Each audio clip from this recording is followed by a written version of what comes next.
Hello बच्चों, welcome back to my channel. कैसे हैं आप सब लोग। आज की वीडियो में हम बात करेंगे जो आप लोग को यूपी एलटी ग्रेड की वैकेंसी आई है, जिसका सिलेबस मैंने आप लोग के साथ शेयर कर दिया था। तो जो बच्चे कॉमर्स बैकग्राउंड से हैं, सबसे पहले तैयारी करने के लिए उनके लिए इम्पोर्टेंट है कि आप पहले ये जानिए कि प्रीवियस में जो एग्ज़ाम हुआ था, इसका जो एग्ज़ाम 2018 में हुआ था, उसमें किस तरह के क्वेश्चंस पूछे गए थे, किस लेवल का पेपर रहा है, डिफ़िकल्टी लेवल क्या है, कौन-कौन से टॉपिक्स को ज़्यादा पूछा गया है। इससे आपको ये आइडिया लगे कि किस तरह का पेपर आपका आता है। उसी के अकॉर्डिंग आप अपनी तैयारी भी कर सकें। तो आज की वीडियो से हम स्टार्ट कर रहे हैं एलटी ग्रेड के लिए आप लोग के जो प्रैक्टिस सेट्स रहेंगे, जिससे कि आप अपनी अच्छे से तैयारी कर लीजिए। सबसे पहले हम 2018 में जो पेपर हुआ था उसको सॉल्व करेंगे, उसके बाद इसे ऐसे ही क्वेश्चंस आपके आगे आएँगे। ये क्वेश्चंस आपके लिए जो यूपी में टीजीटी पीजीटी का आपका एग्ज़ाम होने वाला है, उसके लिए भी काफ़ी हेल्पफुल है, क्योंकि उसकी भी एग्ज़ाम डेट आ ही चुकी है दोबारा से। जो पीजीटी है उसके अक्टूबर में एग्ज़ाम होने वाले हैं और टीजीटी के एग्ज़ाम दिसंबर में है। अब देखिए कि क्या होता है। वैसे तो अभी जो आई है आप लोग की एग्ज़ाम डेट वो यही है, तो वो उसके लिए भी क्वेश्चंस काफ़ी हेल्पफुल रहेंगे। आपके जो प्रैक्टिस सेट आपके बाद में आएँगे, जिसमें कि हम एलटी ग्रेड और दोनों को ही लेकर के चलेंगे, टीजीटी पीजीटी भी और एलटी ग्रेड भी। तो उसके लिए लेकिन आपको चैनल को सब्सक्राइब ज़रूर से कर लेना है, फ्रेंड्स साथ वीडियो को भी शेयर कर देना है। तो आइए शुरू करते हैं और सबसे पहले हम स्टार्ट करते हैं 2018 का जो पीवाईक्यूज़ हैं, जो प्रीवियस ईयर पेपर है, पीवाईक्यू हैं, वहाँ से हम इसको स्टार्ट करते हैं। फर्स्ट क्वेश्चन लेते हैं, अनपेड कॉल्स और आदत याचनाएँ क्या होती हैं? तो आदत याचनाएँ कब बनती हैं? तो जो शेयर्स होते हैं, तो शेयर्स में जितना भी का भी शेयर होता है, पूरा पैसा एक साथ नहीं लिया जाता। कुछ एप्लीकेशन मनी होती है, आपको पता ही होगा। कुछ एप्लीकेशन मनी होती है, कुछ अलॉटमेंट पे होता है और कुछ आपका जो कॉल्स होती हैं, वो की जाती हैं।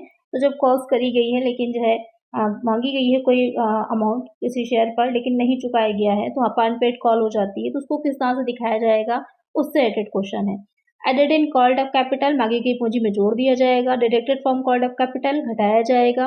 डिडक्टेड फ्रॉम प्रॉफिट लाभ में से घटाई जाती है, प्रॉफिट में से कोई नहीं। तो क्या किया जाता है, तो इसे डिडक्ट कर दिया जाता है। जितनी भी राशि कॉल्ड अप होगी कैपिटल की, उसमें से हम घटा करके दिखाते हैं। एक आंसर क्या हो जाएगा, ऑप्शन बी हो जाएगा। जो बैलेंस शीट हम बनाते हैं वहां पर भी घटा कर दिखाते हैं और जर्नल एंट्रीज होती है तो वहां पर भी कभी कभी क्या होता है, कॉस्ट एंड एरर अकाउंट खोला जाता है।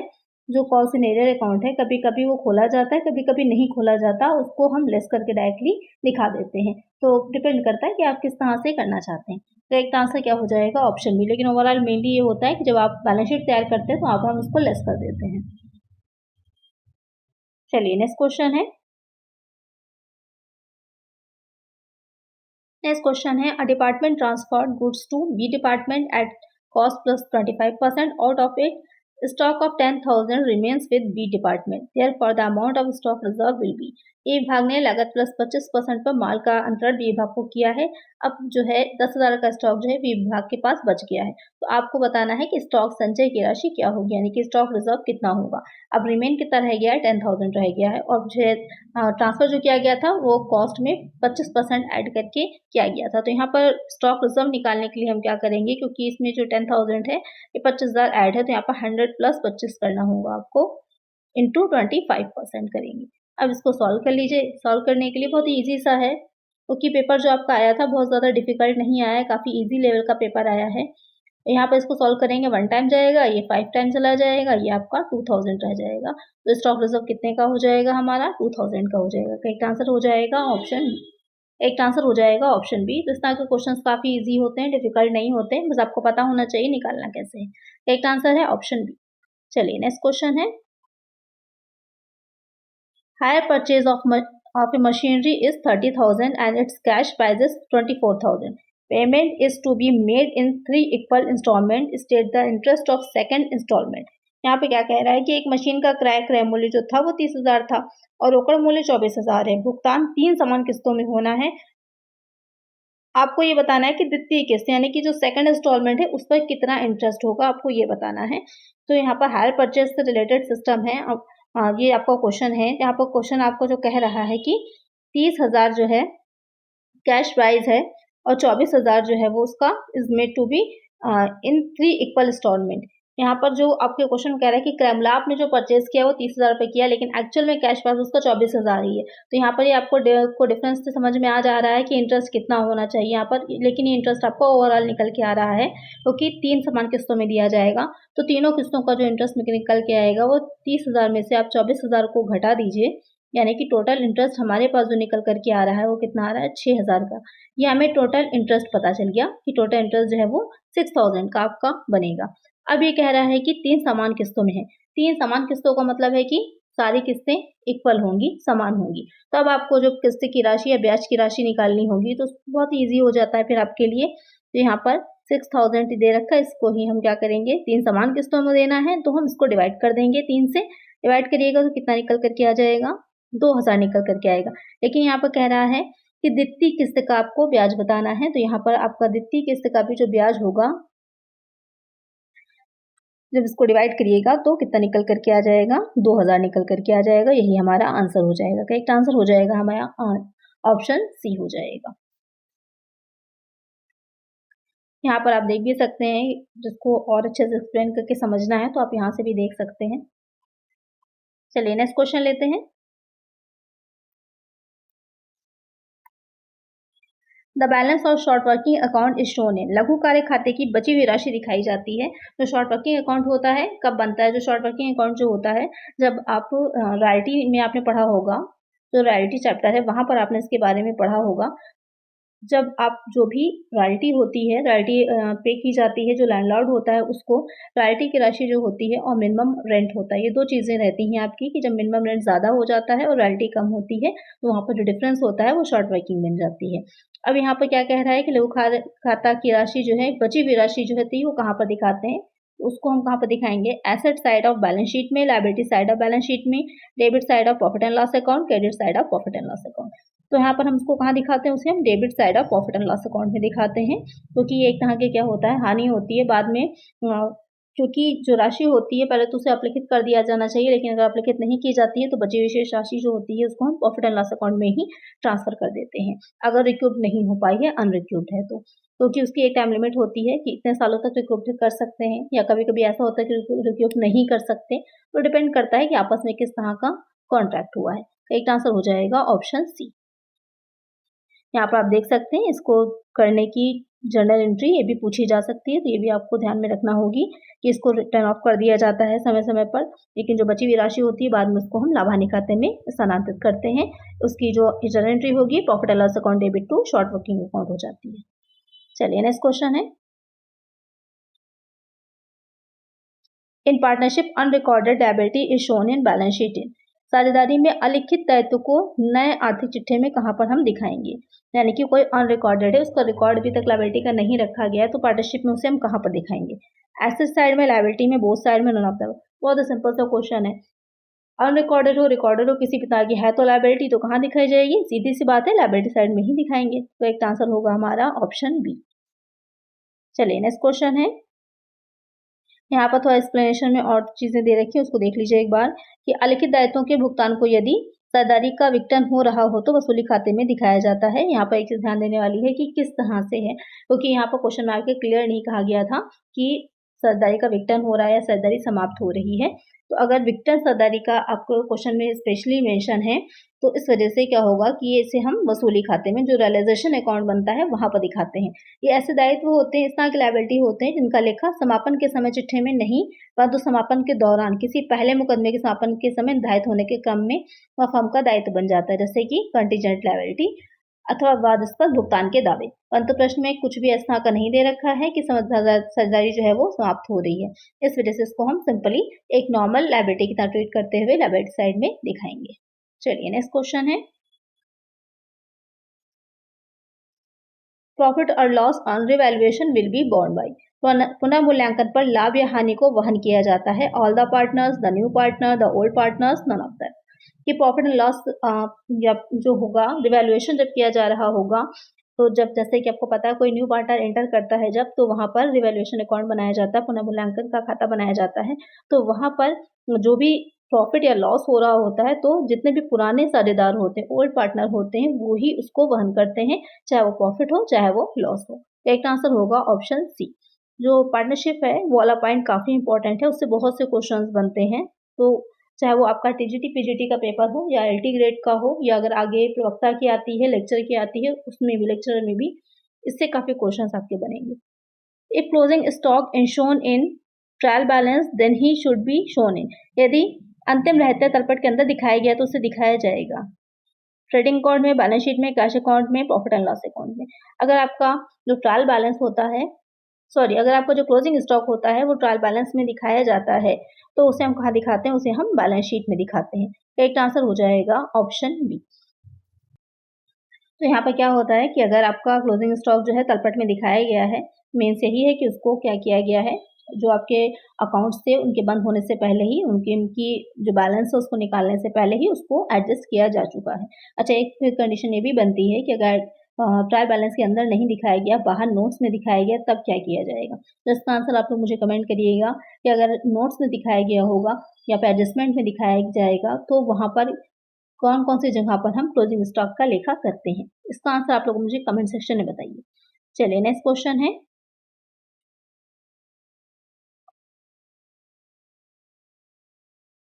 Income is measured on the basis of. आय मापी जाती है ड्वेल एस्पेक्ट कॉन्सेप्ट में, कंसिस्टेंसी में, मैचिंग में या फिर इनमें से कोई नहीं।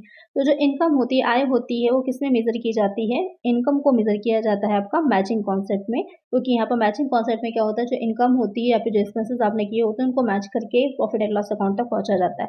ड्वेल वाली जो है तो आप में दो पक्ष में लिखा जाता है, डबल एंट्री सिस्टम आ जाता है।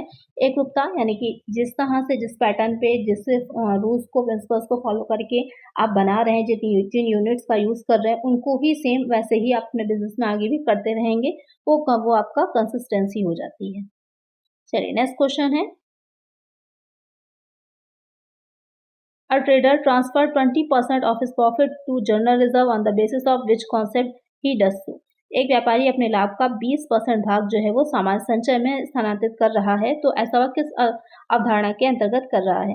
मीन्स कहने का है कि उसके पास जो प्रॉफिट होता है उसको अपने जनरल रिजर्व में ट्रांसफर कर देता है उसका 20%। तो वो क्यों ऐसा करता है, रूढ़िवादी अवधारणा, कंजर्वेटिज्म की अवधारणा या फिर यूनिफॉर्मिटी की, रियलाइजेशन की या फिर मनी मेजरमेंट की। तो ये आपको बहुत ही अच्छा इंपॉर्टेंट क्वेश्चन है।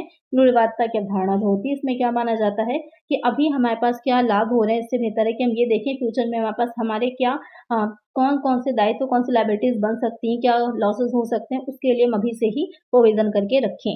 तो इसके लिए ही अपना 20% ट्रांसफर कर रहे हैं, जिससे कि अगर फ्यूचर में कोई लायबिलिटी बन जाती है अचानक से या कोई लॉस हो जाता है तो हमारे पास ऑलरेडी उसके लिए प्रावधान होना चाहिए। एक आंसर क्या हो जाएगा, ऑप्शन ए होगा।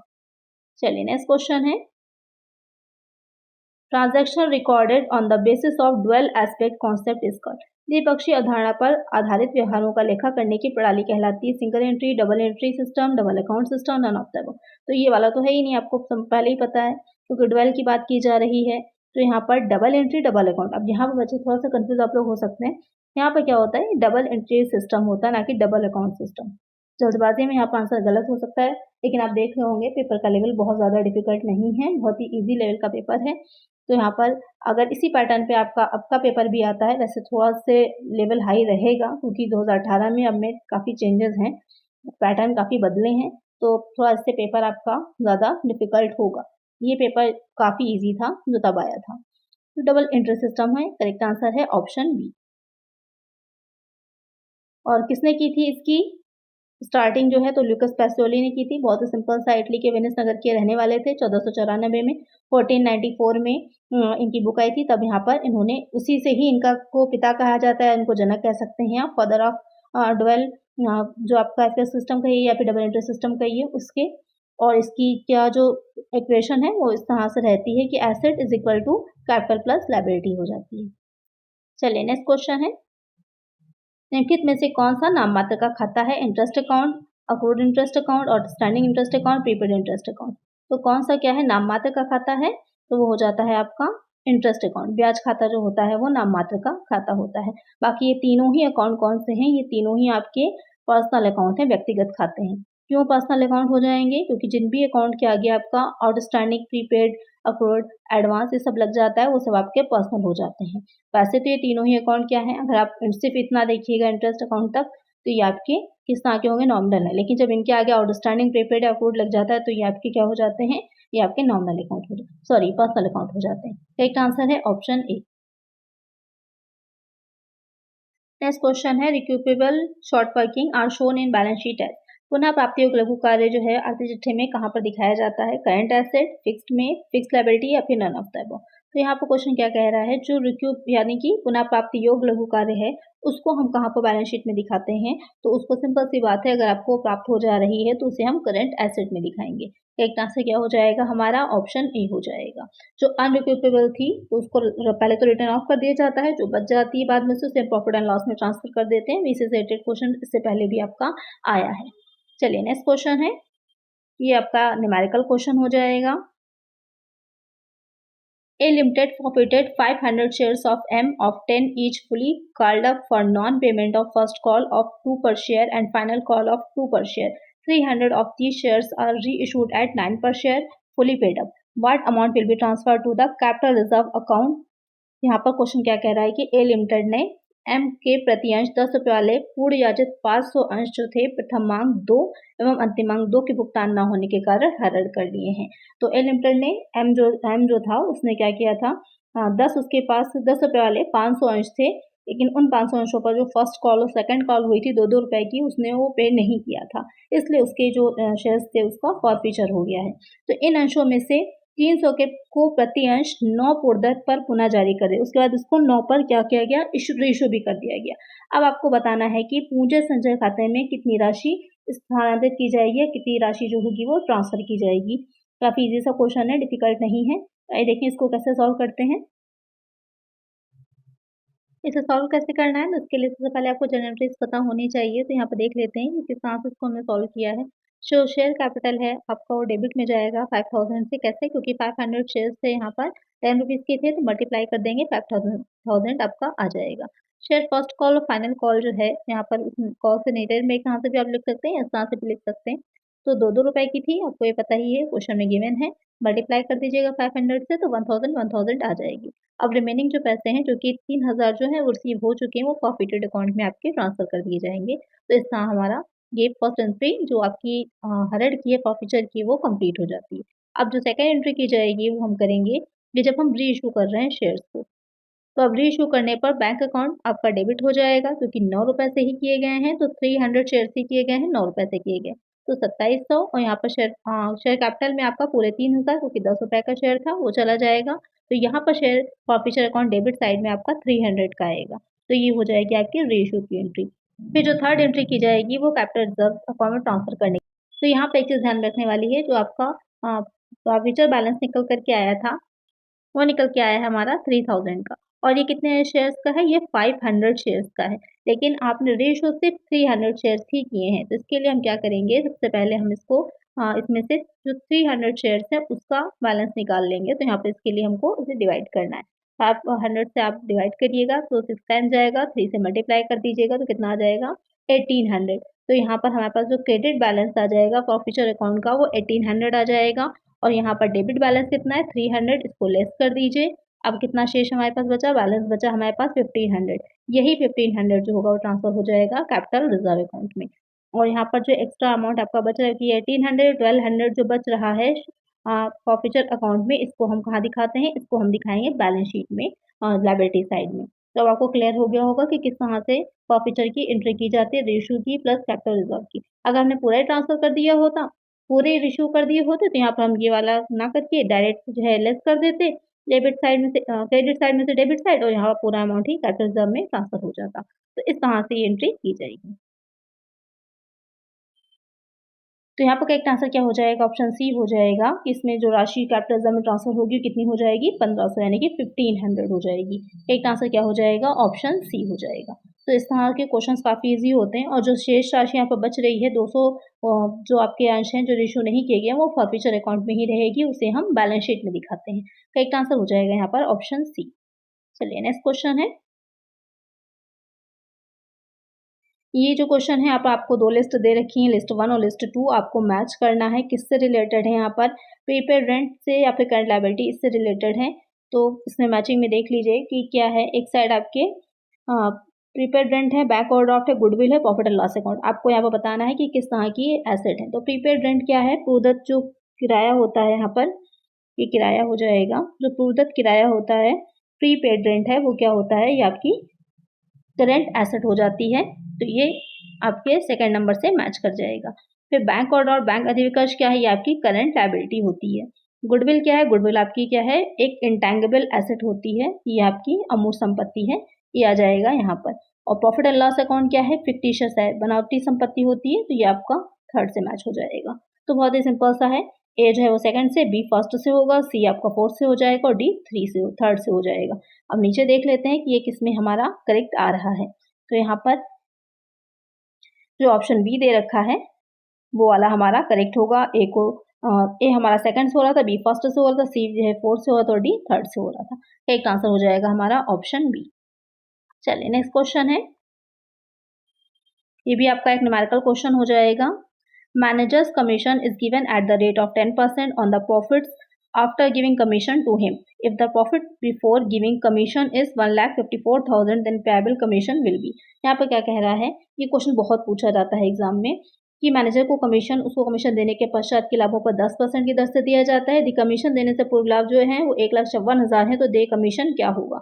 14,000, 15,000, 16,000 या फिर इनमें से कोई नहीं। तो इस तरह के क्वेश्चन जो होते हैं, यहाँ पर क्या कह रहा है, जो आपके 1,54,000 दे रखा होता है, इसमें क्या है, आपका जो कमीशन है वो ऐड है, इसलिए यहाँ पर इसको हम 100 प्लस 10 करेंगे यहाँ पर, तो डायरेक्ट लिख देते हैं 110 इंटू क्या हो जाएगा 10%। इस तरह से इसको सॉल्व किया जाएगा। 0 से 0 चला जाएगा, यहाँ पर डिवाइड करिएगा तो 1 टाइम जाएगा, फिर 4 टाइम जाएगा, तो 14,000 आपका क्या हो जाएगा, कमीशन हो जाएगा। करेक्ट आंसर हमारा ऑप्शन ए होगा। क्योंकि क्वेश्चन बस आपको ये ध्यान देना है कि आफ्टर दे रखा है, बिफोर दे रखा है, यहाँ पर आफ्टर दे रखा था, तो इसका मतलब बाद में हम 10% देंगे, तो यहाँ पर ये जो 1,54,000 है इसमें ऑलरेडी ऐड है। चलिए नेक्स्ट क्वेश्चन है, ये भी आपका एक न्यूमेरिकल क्वेश्चन है। ओपनिंग रिटर्न दे रखे हैं 10,000 के, सेल्स रिटर्न है 7,000 की, बैड डेट दे रखे हैं 3,000 के, कैश रिसीव फ्रॉम डेटर्स है 40,000 और यहाँ पर क्लोजिंग स्टॉक दे रखा है 13,000 का। आपको बताना है कि उधार बिक्री की राशि क्या होगी, यानी कि क्रेडिट सेल कितनी निकल करके आएगी, आपको ये बताना है। काफ़ी इजी सा क्वेश्चन है ये भी। तो आइए देखिए इसे हम किस तरह से सॉल्व करते हैं। तो यहाँ पर निकालने के लिए कि क्रेडिट सेल कितनी, हमको टोटल डेटर अकाउंट बनाना पड़ेगा, जैसे कि आप स्क्रीन पर देख रहे होंगे। तो यहाँ पर टोटल डेटर अकाउंट जो हम बनाएंगे, तो कौन सी चीज़ कहाँ पर दिखानी है उसको ध्यान में रखना आपके लिए ज़रूरी है। तो यहाँ पर सबसे पहले जो होगा, जो बाई कैश आपके क्वेश्चन में दे रखा था 40,000 का आ जाएगा, जो रिसीव हुआ था डेटर से। बाई सेल रिटर्न जो थी 7,000 की आ जाएगी, बैड डेट जो थे वो 300 के आपके आ जाएंगे, और फिर क्लोजिंग डेटर क्वेश्चन में गिवन था 13,000 का यहाँ पर निकल के आएगा।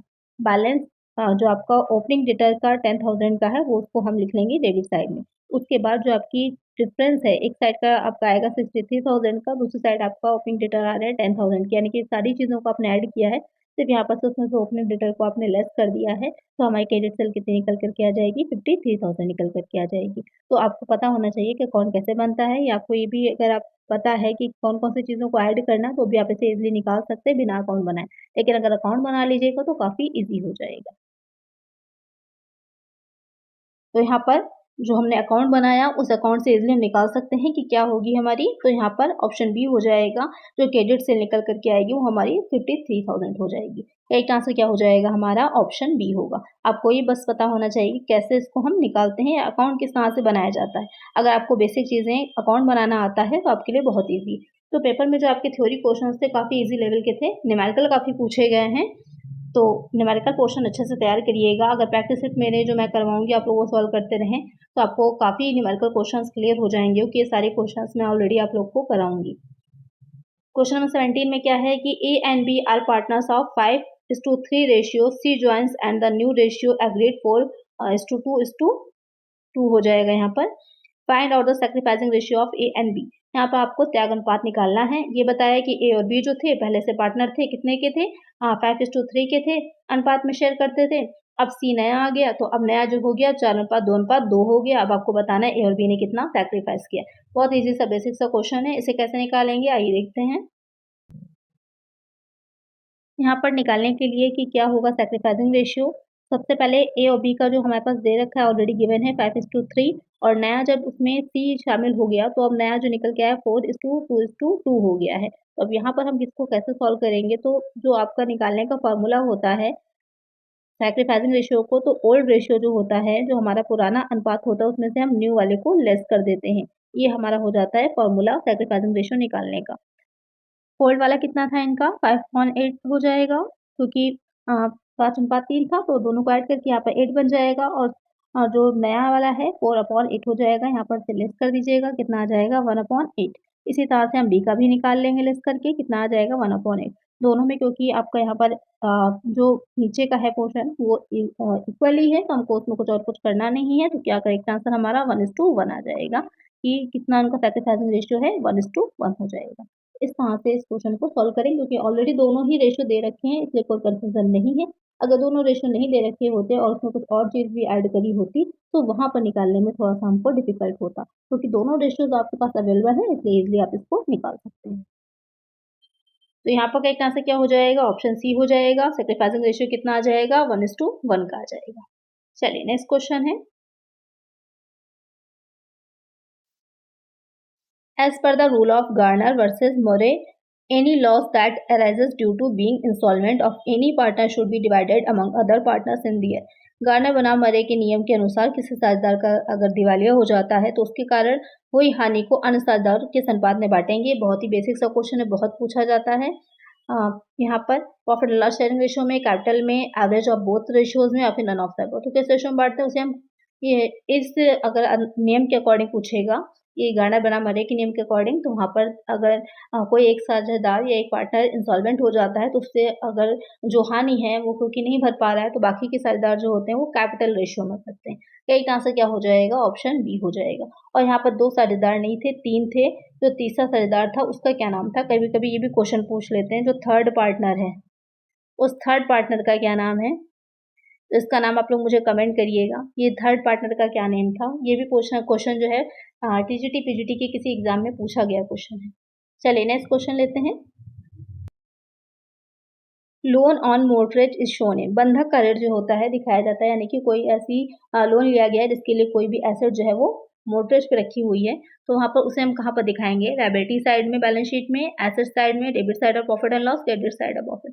जो भी लोन हो किसी भी तरह का हो, सिंपल सी बात है, उसे कहाँ पर आपको दिखाना है, उसे हमें लायबिलिटी साइड ही दिखाना है। करेक्ट आंसर है ऑप्शन ए। चलिए नेक्स्ट क्वेश्चन है, स्टॉक अकाउंट इज ए, जो रहतिया खाता है वो किस तरह का अकाउंट होगा, पर्सनल होगा, नॉमिनल होगा, रियल होगा, स्टेटमेंट होगा। जो स्टॉक अकाउंट होता है वो आपका किस तरह का अकाउंट होगा, तो सिंपल सी बात है, स्टॉक क्या है, एक तरह की एसेट होती है, करेंट एसेट है, लेकिन करेंट हो या फिर आपकी फिक्स्ड एसेट हो, दोनों ही किस में जाती है, वास्तविक खाते में जाती है, रियल अकाउंट में जाती है। एक आंसर क्या हो जाएगा, ऑप्शन सी हो जाएगा।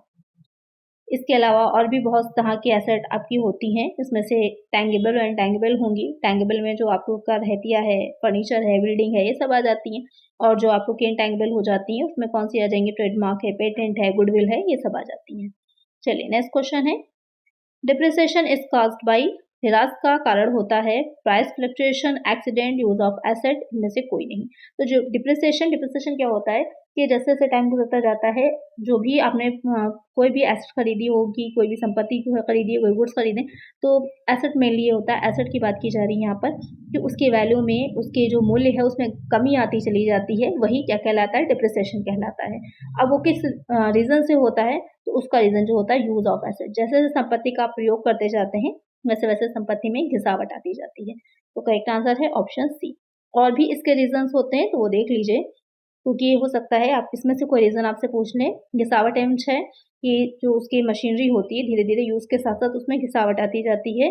अपरिष्कृत होना, जैसे कि ये भी होता है कि कई बार आपने जैसे स्कूटी को खरीदी, कोई मोटरसाइकिल खरीदी है, कार खरीदी है, कोई व्हीकल है आपके पास, तो आप देखेंगे भले ही आप उसको ज़्यादा यूज़ ना करें, लेकिन क्या होता है उसका मॉडल पुराना होता चला जाता है, उसके बाद उसकी मार्केट वैल्यू जो होती है वो धीरे-धीरे कम होती चली जाती है। हो सकता है आपके पास ऐसी कोई जो है व्हीकल हो जिसकी इस टाइम मार्केट वैल्यू हो सकता है 0 हो, ये भी पॉसिबल है। क्योंकि मार्केट वैल्यू जो होगी वो डिपेंड करता है कि उसका मॉडल किस ईयर का है, उसके अकॉर्डिंग वो डिप्रिसिएट होती चली जाती है। और समय व्यतीत होने पर टाइम टू टाइम जो उसका गुज़रता जाएगा या फिर समाप्त होने पर धीरे-धीरे क्या होती है, कभी-कभी एसेट जो होती है वो समाप्त ही पूरी तरह से हो जाती है। तो ये रीज़न भी हो सकते हैं घिसावट के या फिर डिप्रिसिएशन के।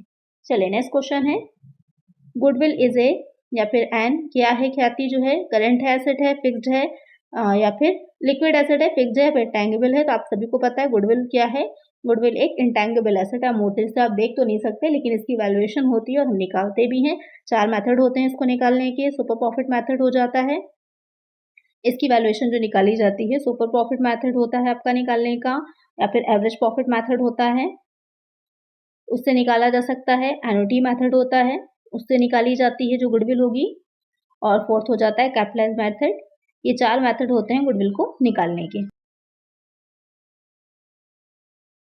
चलिए नेक्स्ट क्वेश्चन है, preliminary expenses of A company should be shown in the final accounts on. एक कंपनी के अंतिम खातों में प्रारंभिक व्यय जो होते हैं उसको हम कहाँ दिखाते हैं? कहने को एक्सपेंस है लेकिन हम दिखाएंगे कहाँ? Asset side of balance sheet, liability side of balance sheet, debit side of trading account, credit side of profit and loss account. तो इसको हम क्या दिखाते हैं? प्रिलिमिनरी एक्सपेंसेस जो होते हैं मिसलेनियस एक्सपेंडिचर के अंतर्गत एसेट साइड में दिखाए जाते हैं। जो बैलेंस शीट हम बनाते हैं उसमें एसेट साइड में सबसे पहले जो होती है हमारी फिक्स दिखाएंगे, फिर हम जो अपनी करंट दिखाएंगे, बाकी के एसेट दिखाते हैं, फिर प्रिलिमिनरी एक्सपेंसेस दिखाते हैं। तो एक आंसर क्या हो जाएगा? ऑप्शन ए हो जाएगा। सबसे पहले जो होती है गुडविल दिखाई जाती है आपकी, फिर फिक्स्ड आती है, उसके बाद करंट आती है, फिर आपकी जो आती है मिसलेनियस एक्सपेंडिचर आते हैं, जिसमें प्रिलिमिनरी एक्सपेंसेस भी दिखाया जाएगा। एक आंसर है यहाँ पर ऑप्शन ए। और मिसलेनियस एक्सपेंडिचर में क्या क्या चीजें आती है उसको दूर से देख लीजिए। जो आपके प्रारंभिक व्यय जो भी आपने देखा ही, अंशों के निर्गमन के पर कटौती यानी कि इशू ऑफ जो शेयर्स हैं उन पर जो कटौती दी जा रही है, डिस्काउंट दिया जा रहा है, वो आ जाएगा। इसी तरह से सेम आपका ऋण पत्र जो है डिबेंचर के पर डिस्काउंट जो है वो आएगा। या फिर जो फ्लोटिंग एक्सपेंसेस हो रहे हैं जब निर्गमन पर व्यय करते हैं तो उसको फ्लोटिंग एक्सपेंसेस कहते हैं, वो भी आएंगे। या फिर जो आपका प्रॉफिट एंड लॉस अकाउंट का डेबिट शेष होता है वो भी यहाँ पर हम दिखाते हैं। तो यहाँ पर ये 5 तरह के एक्सपेंसेस होते हैं जो प्रिलिमिनरी एक्सपेंसेस हैं, या फिर वो बाकी के 5 आपके हो गए जो आपके मिसलेनियस एक्सपेंडिचर में दिखाए जाते हैं। चलिए नेक्स्ट क्वेश्चन है, which of the following is not a current asset. इसमें से कौन सी चालू संपत्ति नहीं है? Bank overdraft, closing stock, debtor, bills receivable. तो ये 3 जो है वो आपकी करेंट एसेट है, लेकिन बैंक ओवरड्राफ्ट क्या है? बैंक ओडी हो जाता है आपका, करंट लायबिलिटी होती है। एक आंसर क्या हो जाता है? ऑप्शन ए हो जाता है। इसके अलावा कौन सी आपकी करंट एसेट और कौन सी करंट लायबिलिटीज होती हैं एक बार देख लीजिए। क्वेश्चन में आपसे कोई भी पूछ सकता है, ये एक मैचिंग करने वाला क्वेश्चन ही दे दिया था तो आपको पता होना चाहिए। तो करंट लायबिलिटी जो होती हैं उसमें आपकी क्रेडिटर्स आएंगे, बिल्स पेबल आएंगे, बैंक ओवरड्राफ्ट आ जाएगा, और स्टैंडिंग एक्सपेंसेस हैं, एडवांस इनकम आ जाती है। और करंट एसेट में क्या आता है? कैश आ जाएगा, बैंक में आ जाएगा, डेटर है, बिल्स रिसीवेबल है, करंट इन्वेस्टमेंट है, स्टॉक है, प्रीपेड एक्सपेंसेस है, अक्रूड इनकम है। ये आपकी करंट एसेट हो जाती है। इसको कहीं पर लिख लीजिएगा या स्क्रीनशॉट ले लीजिए, एग्जाम में आपसे कोई भी पूछा जा सकता है। चलिए नेक्स्ट क्वेश्चन लेते हैं, premium received on issue of shares is shown इन। जो अंशों के निर्गमन पर जो प्रीमियम मिलता है उसको हम कहाँ पर दिखाते हैं? क्योंकि जो शेयर्स होते हैं उनको इशू किया जाता है तो आप या तो एड पर कर सकते हैं यानी सम मूल्य पे कर सकते हैं, या प्रीमियम पे कर सकते हैं। अब शेयर्स को डिस्काउंट पे इशू नहीं किया जाता है, चीज़ ध्यान में रखिएगा। यानी कटौती पर अब इशू नहीं किया जा सकता है। तो यहाँ पर जो क्वेश्चन कह रहा है कि asset side of balance sheet में, लायबिलिटी साइड में, credit side of profit and loss account, debit side of profit and loss account. तो प्रीमियम जो होता है आपका कैपिटल नेचर का होता है, और इसे हम कहाँ दिखाते हैं? जो हमारे बैलेंस शीट होती है उसकी लायबिलिटी साइड में दिखाया जाता है। तो करेक्ट आंसर हमारा ऑप्शन बी हो जाएगा। जो रिजर्व एंड सरप्लस वाला हेड होता है उसमें दिखाते हैं प्रीमियम को। करेक्ट आंसर है ऑप्शन बी। और इसका यूज कहाँ कहाँ किया जा सकता है? तो ये जो रिजर्व एंड सरप्लस की जो आपकी हेड होती है इसमें और कौन कौन सी चीज़ें दिखाई जाती हैं उसको भी देख लीजिए। जनरल रिजर्व दिखाया जाता है, कैपिटल रिजर्व है, प्रॉफिट एंड लॉस का, क्रेडिट बैलेंस है, डेबिट बैलेंस को मिसलेनियस एक्सपेंडिचर में दिखाएंगे, क्रेडिट कहाँ पर? एसेट साइड में। सिक्योरिटी प्रीमियम रिजर्व है, या फिर शेयर फॉरफीचर अकाउंट को भी हम इसी के अंतर्गत दिखाते हैं। तो ये हो जाते हैं सारे रिजर्व एंड सरप्लस में हेड में दिखाए जाएंगे। फिर नेक्स्ट क्वेश्चन आ जाता है आपका, discount allowed on reissue of forfeited shares is debited to. जो हरण किए गए अंश होते हैं कि को दोबारा से री इशू किया जा रहा है तो उसमें अगर कोई छूट दी जा रही है तो उसको हम कहाँ पर डेबिट करते हैं? शेयर कैपिटल अकाउंट में, प्रॉफिट एंड लॉस अकाउंट में, प्रॉफिटेड शेयर अकाउंट में, discount on issue of shares account में। तो इस क्वेश्चन का आंसर आप लोग मुझे कमेंट करिएगा। आज की वीडियो में हमने 25 क्वेश्चंस को सॉल्व किया है। इसमें आगे का जो पेपर है वो उसकी नेक्स्ट वीडियो जो होगी पार्ट 2 हम उसमें सॉल्व करेंगे। 26 का आप लोग आंसर कमेंट करिएगा, इसी से ही हम नेक्स्ट जो उसका सेकंड पार्ट होगा उसको शुरू करेंगे। तो इसका आंसर ज़रूर से आप लोग मुझे कमेंट करिएगा। तो आज की वीडियो में इतना ही। आई होप वीडियो अच्छी लगी होगी, हेल्पफुल रहेगी। आगे जो सीरीज इसमें आने वाली वो भी आपके लिए काफ़ी हेल्पफुल रहने वाली है, तो इसके लिए चैनल को सब्सक्राइब ज़रूर से कर लीजिएगा और फ्रेंड्स के साथ वीडियो को शेयर भी कर दीजिएगा। चलिए मिलते हैं नेक्स्ट वीडियो में। Thank you.